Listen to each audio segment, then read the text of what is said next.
Merci de votre attention, madame, monsieur. Dans l'actualité ce soir, le projet d'aménagement urbain de Lomé, la phase 2 a été lancée fin avril dernier dans la foulée des festivités du 27 avril.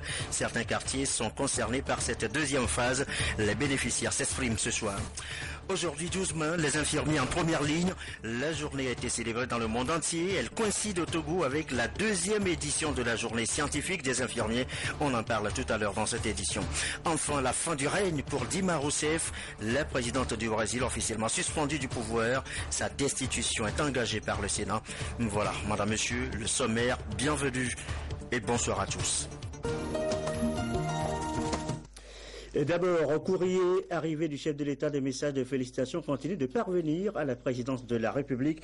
Messages de félicitations à l'occasion de la célébration le 27 avril dernier de la fête de l'indépendance. Ce soir, les messages de son Excellence Abdullah de Jordanie, message également du gouverneur général du Commonwealth, du Commonwealth, son Excellence Peter Grascogne, message enregistré également du ministère des Affaires étrangères du Libéria, et enfin message du roi du Bahreïn, également enregistré au courrier arrivé du chef de l'État. On note aussi ce message du président américain Barack Obama qui dit notamment, je cite, « Je félicite le progrès que le Togo a fait pour se positionner comme une passerelle économique pour l'Afrique de l'Ouest.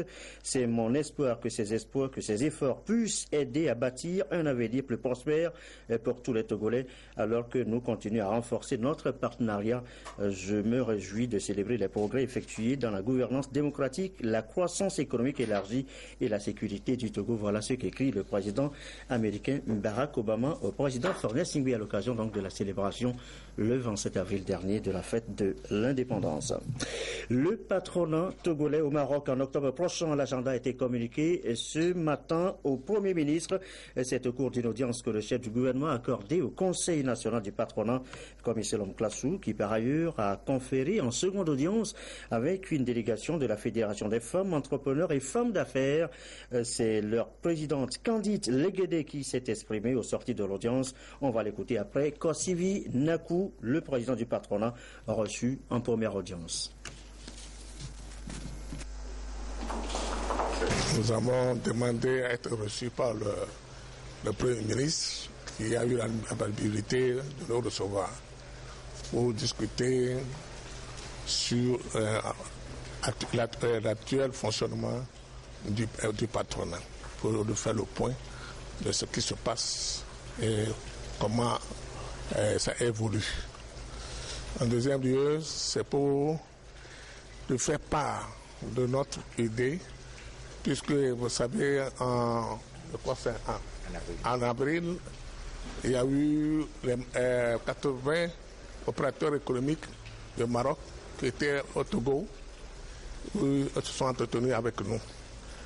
Et nous avons jugé bon de voir le Premier ministre pour que nous puissions aller vendre aussi notre pays au Maroc, puisque aujourd'hui au Maroc il y a, disons, l'énergie renouvelable. Nous en avons besoin aussi au Togo. Donc il faudrait que le gouvernement s'implique dans cette idée pour que ensemble nous puissions aller faire la journée porte ouverte sur le Togo. Nous sommes venus voir Monsieur le Premier ministre ce matin pour qu'on puisse échanger un peu avec lui sur le centre entrepreneurial des femmes d'affaires que nous avons eu l'occasion de mettre en place dernièrement. Au mois d'avril, nous avons donc inauguré ce centre qui est un centre dans lequel nous avons un incubateur d'entreprise qui est un incubateur, le premier incubateur du genre ici au Togo. Et nous avons voulu donc lui présenter le centre et voir un peu avec lui comment nous pouvons, la Fédération des femmes entrepreneurs et femmes d'affaires du Togo, pourrait œuvrer aux côtés du gouvernement pour que ce centre puisse être pérennisé et pourquoi pas de pouvoir permettre l'extension donc d'un centre de ce genre dans les autres régions du pays.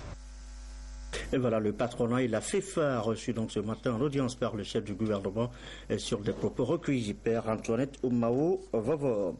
L'agence togolaise des grands projets est née et portée sur les fonds baptismaux par le décret délibéré hier en Conseil des ministres. Ce soir, on va s'arrêter un peu sur les attributions, l'organisation, le fonctionnement de cette agence. Les explications avec Joseph Amiga.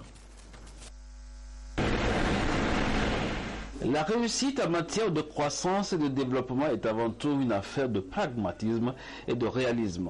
Un pays est appelé à identifier à travers un diagnostic stratégique les obstacles les plus sérieux qui freinent la mise en œuvre de ces projets de développement et engager dès lors les réformes ayant le plus d'impact sur la croissance. Le Togo est fortement engagé dans cette dynamique et depuis plus de 10 ans, presque tous les secteurs d'activité sont en pleine réforme. Des projets et programmes ont été élaborés pour hisser le pays définitivement sur la voie de l'émergence. Et c'est ce qui justifie la création de l'agence togolaise des grands projets. Cette agence a pour mission d'assister le gouvernement dans l'identification, la planification, la conduite et le contrôle des grands projets de travaux publics, d'infrastructures, d'équipements prioritaires, puis d'assurer la maîtrise d'ouvrages délégués pour leur réalisation. Il s'agit ici, pour les plus hautes autorités togolaises, de créer les conditions d'une croissance soutenue, durable et plus inclusive pour l'épanouissement des populations.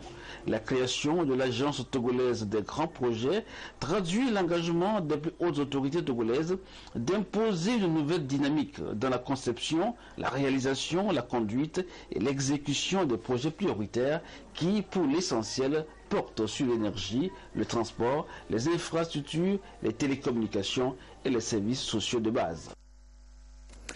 Et parmi ces grands projets, on peut tout de suite penser au projet d'aménagement urbain de Lomé.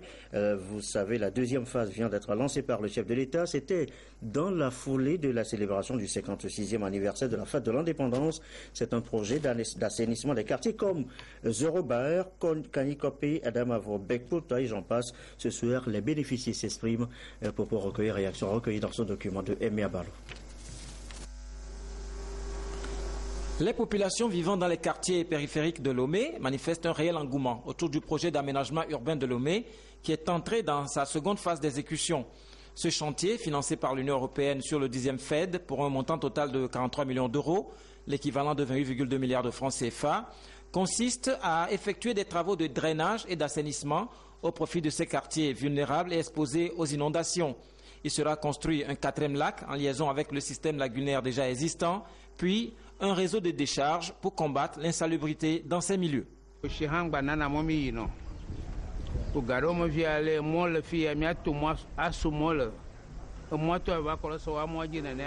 Nous avons d'énormes difficultés pendant la période des pluies, car nos maisons sont inondées et les rues sont impraticables. Donc, ce projet est le bienvenu.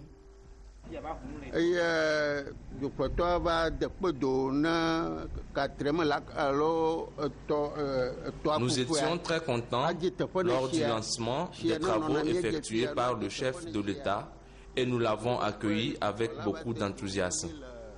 Nous attendons que les travaux finissent pour exprimer de vive voix notre reconnaissance aux autorités du pays.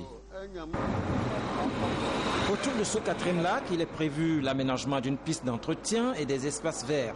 Mais l'autre spécificité du projet, c'est la réalisation d'un réseau d'assainissement dans les quartiers périphériques, sur une distance globale de 28 km, avec des ouvrages d'art qui vont remplacer les aménagements de fortune et un recours assidu à une haute intensité de main-d'œuvre. C'est avec joie que nous avons accueilli ce projet, du moment où ce projet va permettre aux jeunes sans emploi d'avoir un emploi sur la main au moins pour la réalisation de ce projet. Et nous sommes dans l'entente pour que ce projet soit effectivement fait afin que nous ayons la paix et la joie au cœur de pouvoir sortir de nos maisons après les pluies. Les riverains nourrissent donc un grand espoir face au projet dans une zone à forte potentialité économique parce que proche du port autonome de Lomé. C'est un jour de gloire qui est arrivé parce que cela fait au moins 14 ans que j'ai cru à faire un projet ici. Mais il faut avoir le courage. Je pense que gouverner, c'est prévoir.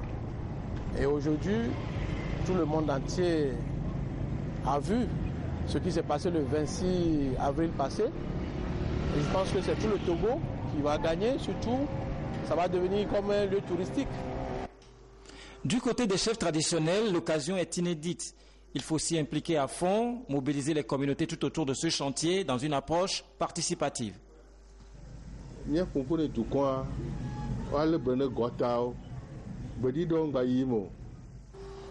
Une fois les travaux terminés, nous allons sensibiliser nos communautés sur l'entretien de ces ouvrages.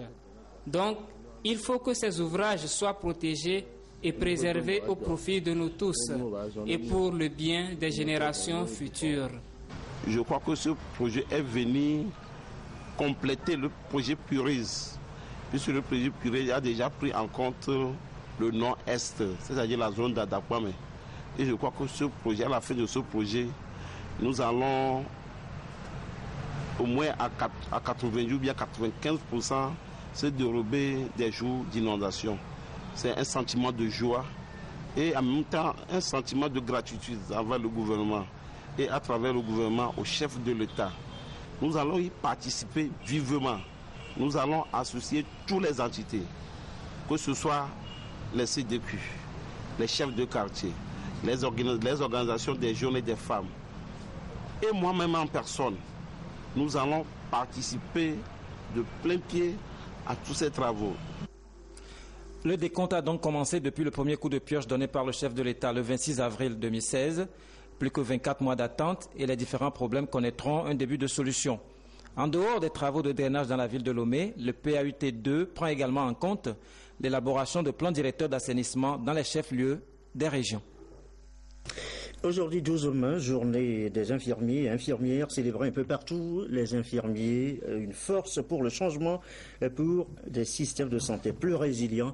Un thème qui a nourri la réflexion précisément pour la 2e édition de la journée scientifique des infirmiers au Togo. Le compte rendu de la journée avec Gérald Lagouzou.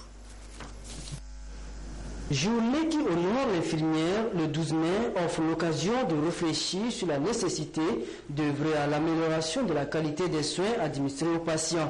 Au Togo, l'Association nationale des infirmiers et infirmières, ANIT, saisit cette opportunité pour définir de nouvelles orientations en vue de la valorisation et de la promotion des soins infirmiers appropriés.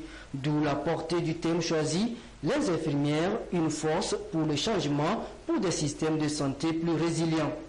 Ce thème en particulier a été retenu par rapport à tout ce qui s'est produit dans le monde, les épidémies qui ont eu à traverser nos frontières, puisqu'on a vu que nos systèmes de santé ne répondent plus correctement au profil épidémiologique de nos sociétés.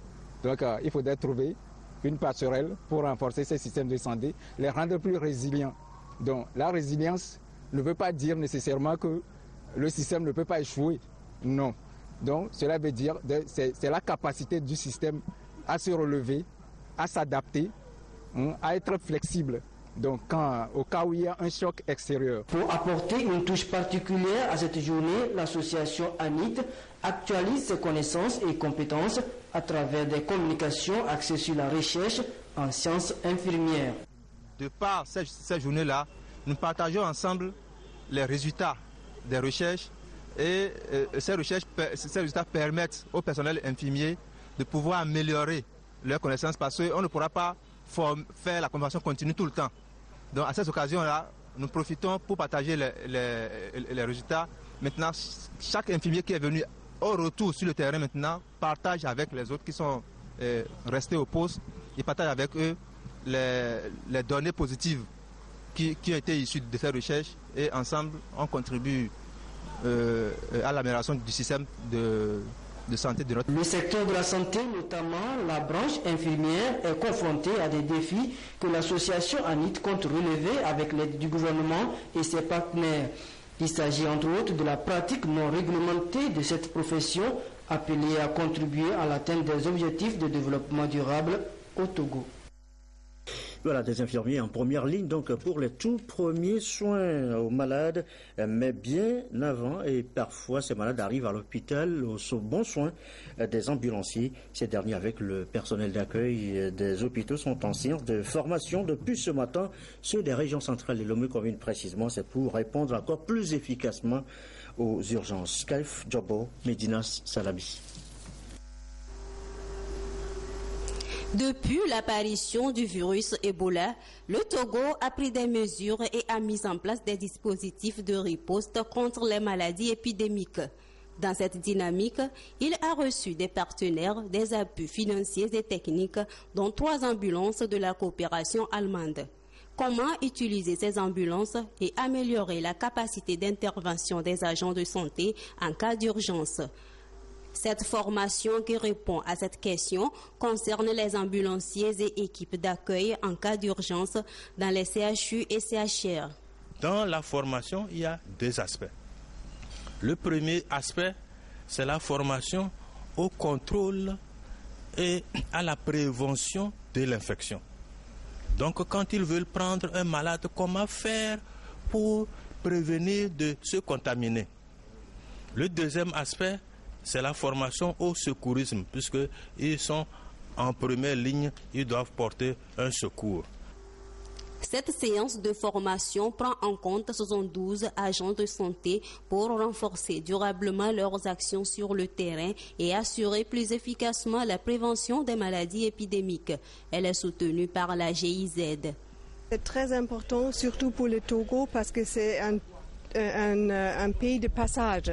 Il y a tous les trajets de Côte d'Ivoire jusqu'à Nigeria de se préparer.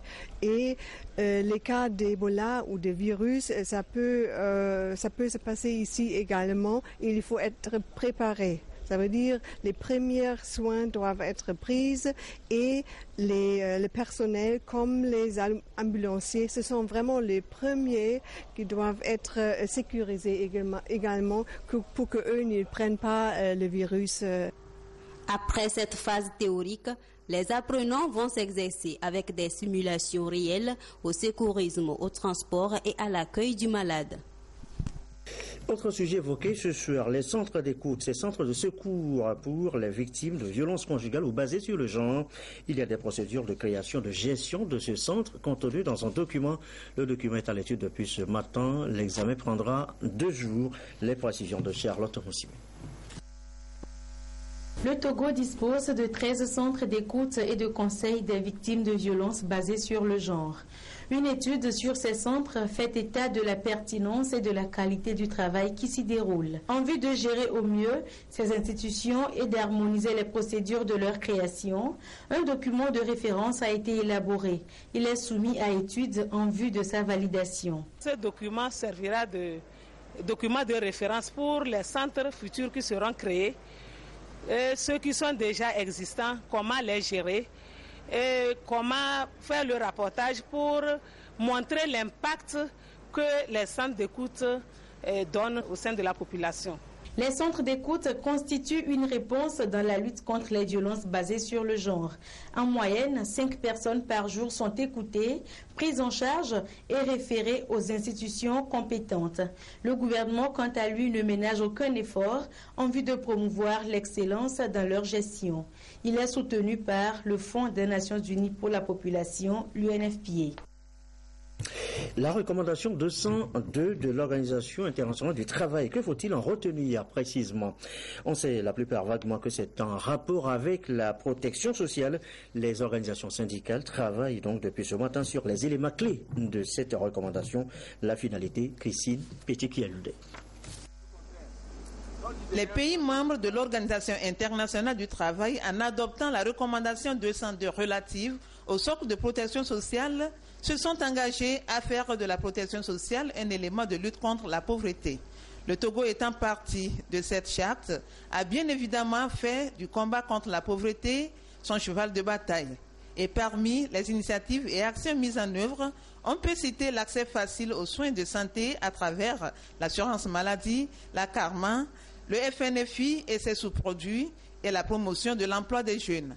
mais pour un système de protection sociale complet, les acteurs concernés échangent sur la recommandation 202 pour identifier les éléments à prendre en compte. La mise en place de la protection sociale, d'un système de protection sociale dans un pays, ça doit être le résultat d'un dialogue continu. Ça ne s'arrête pas aujourd'hui.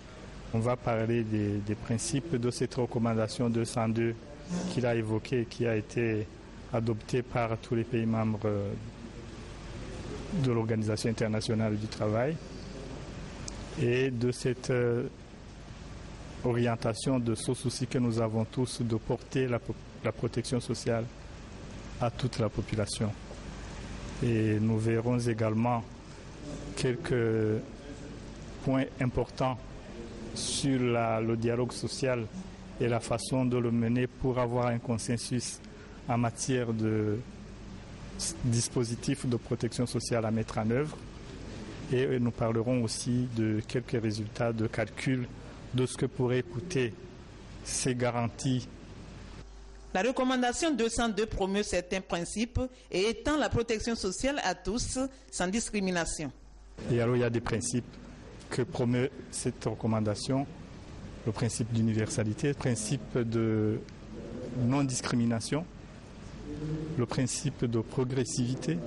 On ne peut pas tout mettre en œuvre en même temps. Les ressources exigent une programmation.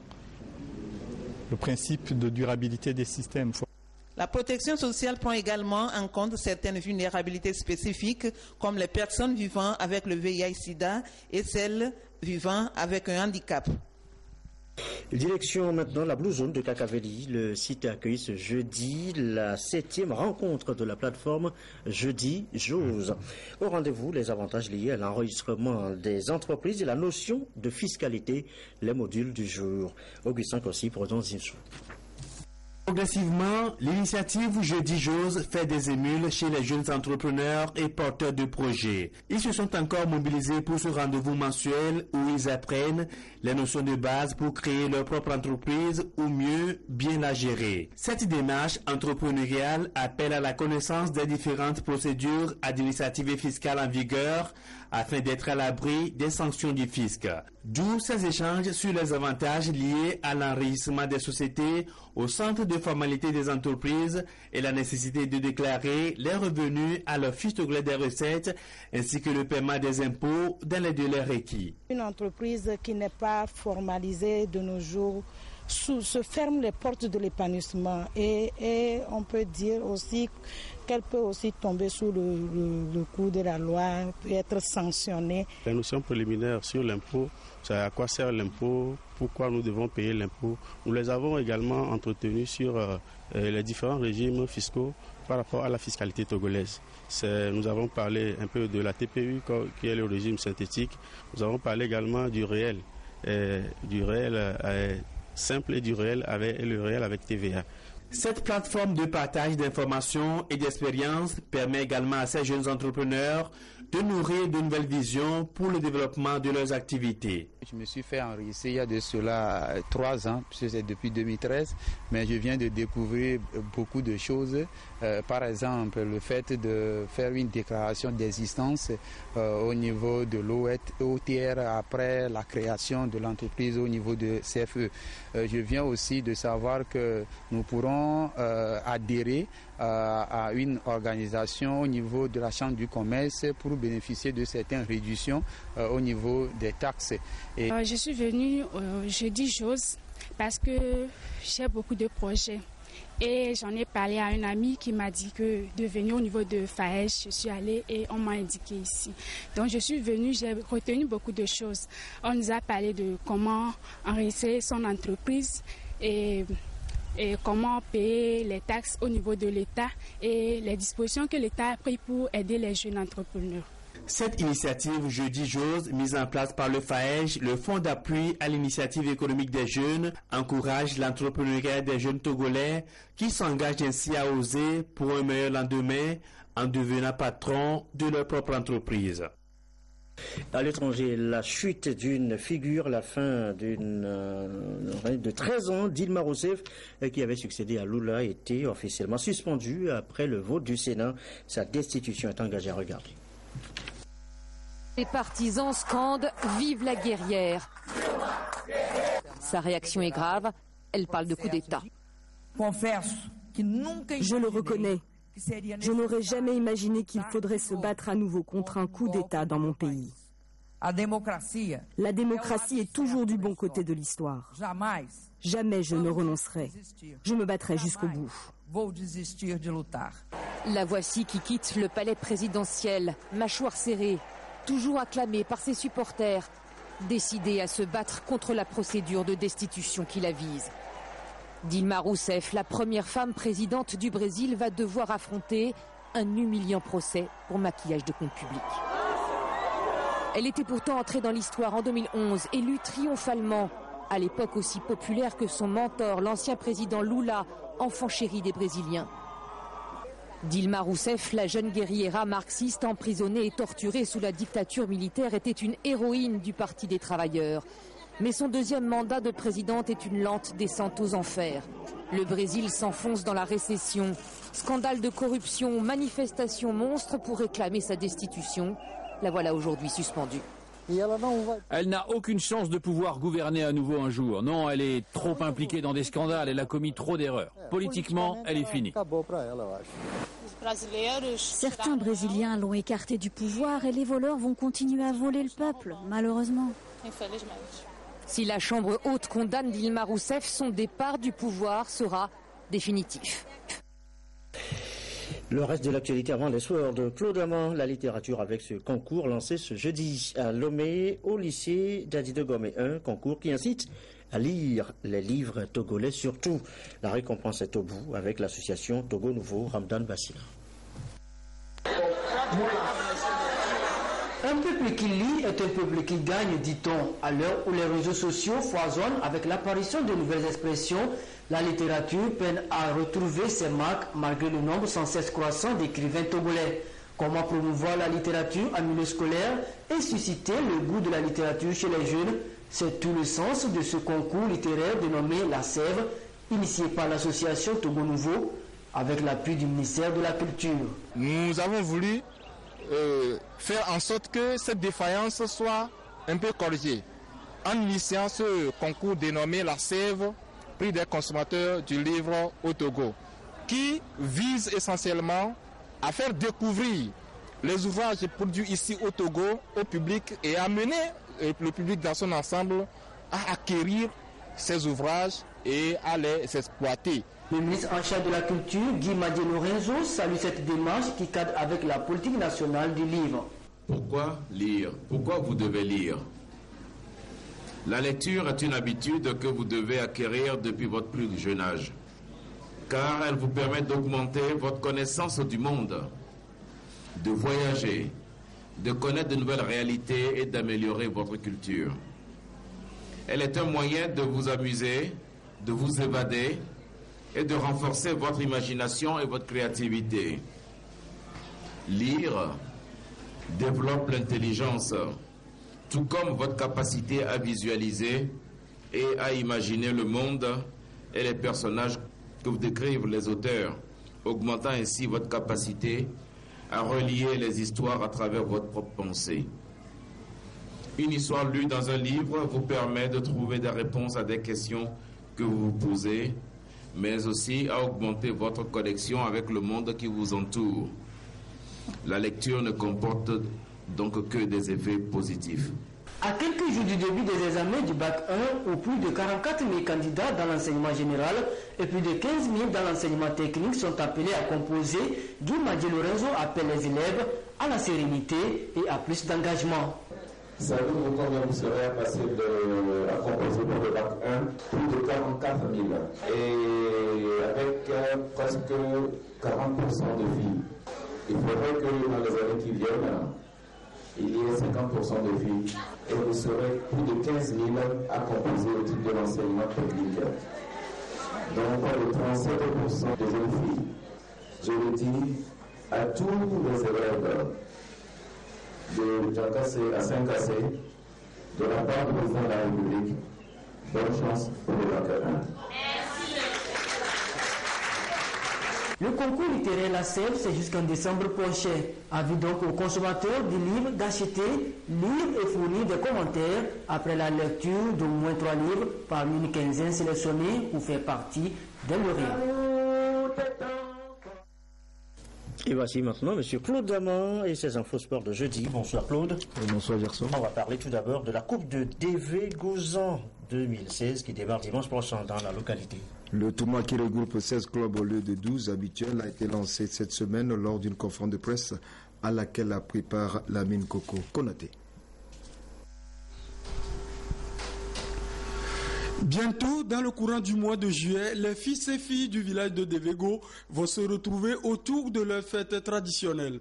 Une fête marquée depuis quelques années par un tournoi de football dont l'édition 2016 connaît beaucoup d'améliorations. L'innovation, c'est tout d'abord l'augmentation des équipes participantes. De 12, on passe à 16. Et de l'autre côté, on a essayé de revoir également les récompenses. De par le passé, on ne récompensait que les 3 meilleures équipes. Mais cette année, le carré d'as, les 4 meilleurs seront récompensés. Et bien sûr, avec à la clé un trophée définitif pour la meilleure équipe. Les 16 équipes sont réparties en 4 poules de 4 et la meilleure ne sera connue qu'au bout de 2 mois et demi de compétition. Tout ce qui se fait doit se faire dans le sérieux. Si nous voulons d'abord que ces jeunes-là soient aidés, il faut qu'eux-mêmes donnent le bon exemple. S'ils donnent le bon exemple, ça nous encourage, nous, à nous approcher des premiers décideurs. Je veux parler de la Fédération togolaise de football, à leur demander de nous aider et en même temps aussi à faire la détection des talents. De beaux duels en perspective pour l'association d'Akekle Sporting Club qui n'est pas engagée cette année. La Coupe de Dévé-Gozan 2016 ouvre ses portes ce dimanche avec la rencontre Goldfield Tout-Puissant Mazembe. La compétition se poursuit lundi de Pentecôte avec 2 autres affiches, Dream Team Lumière et Olympique Rangers. Et on va s'intéresser maintenant à la fondation Issa Hayatou qui était hier au centre Saint-Pierre de foot à Détikopé. La fondation est allée toucher du doigt la réalité du centre pour encourager les pensionnaires et premiers responsables au travail. Martin Sandani, Mankoubi. Encourager le football à la base, tel est l'objectif de la fondation internationale Issa Hayatou qui est depuis quelques semaines à Lomé. Le président de cette fondation a visité ce mercredi les footballeurs en herbe de Sanctuaire de foot, un centre de football localisé à Détikopé, une banlieue au nord de Lomé sur la nationale numéro 1. L'avenir du football africain, voire même l'avenir de chaque pays africain, passe nécessairement par la formation, par la base. C'est dire qu'on ne peut plus compter sur un club de première ou deuxième division pour rassembler des gens pour aller jouer en équipe nationale pour dire qu'on forme une équipe nationale. Les automatismes sont créés et faits depuis la base. Je tenais véritablement à encourager le colonel qui aujourd'hui est là, il est là en tant que sportif et qui encadre ses enfants. Je pense que ce ne sera pas notre dernière visite. Du matériel sportif a été remis à l'Académie Sanctuaire de foot. Une occasion pour son fondateur de rendre hommage au président de la CAF Issa Hayatou à travers sa fondation pour ce geste magnanime. Je suis simplement impressionné parce que la fondation Issa Hayatou et le docteur Issa Hayatou ont fait pour le football togolais et le football africain cet après-midi. Quand on parle d'Issa Hayatou, même dans mon village de Kaboul, là-bas, les gens savent qui c'est. Et sa fondation internationale qui débarque dans ce village d'Adétikopé pour soutenir ces jeunes que vous voyez jouer là-bas, je pense quand même que c'est immortaliser leur passage au Togo et c'est montrer qu'on est pour le social, pour l'évolution de l'Afrique via la jeunesse. Sanctuaire de foot est un centre qui regorge une 50aine d'élèves footballeurs de 5 à 14 ans créés en 2013. Alors, ce sera tout pour ce jeudi, pour votre page des sports. Justement, Gerson, samedi, nous serons au rendez-vous de sport détente en lieu et place de Direct Foot. Merci beaucoup, Claude Ama. On va boucler cette édition du soir par ce communiqué, par cet arrêté interministériel numéro 23 portant tarification de la recette perçue par la direction du patrimoine culturel du ministre de la Communication, de la Culture, des Sports et de la Formation civique. Donc, le ministre d'État, ministre de l'Économie et des Finances et de la Planification du Développement et le ministre de la Communication, de la Culture, des Sports et de la Formation civique arrête, article 1er, le présent arrêté fixe les tarifs des différentes prestations fournies par la direction du patrimoine culturel. Les tarifs correspondant à ces prestations sont énumérés dans son tableau que vous pourriez donc consulter dans le quotidien national le Togo Presse. Merci donc Claude. Autre rendez-vous sur notre antenne ce soir, jeudi, femme, Lys Diamier à 21h tout à l'heure après ce journal. Je vous souhaite une très belle soirée.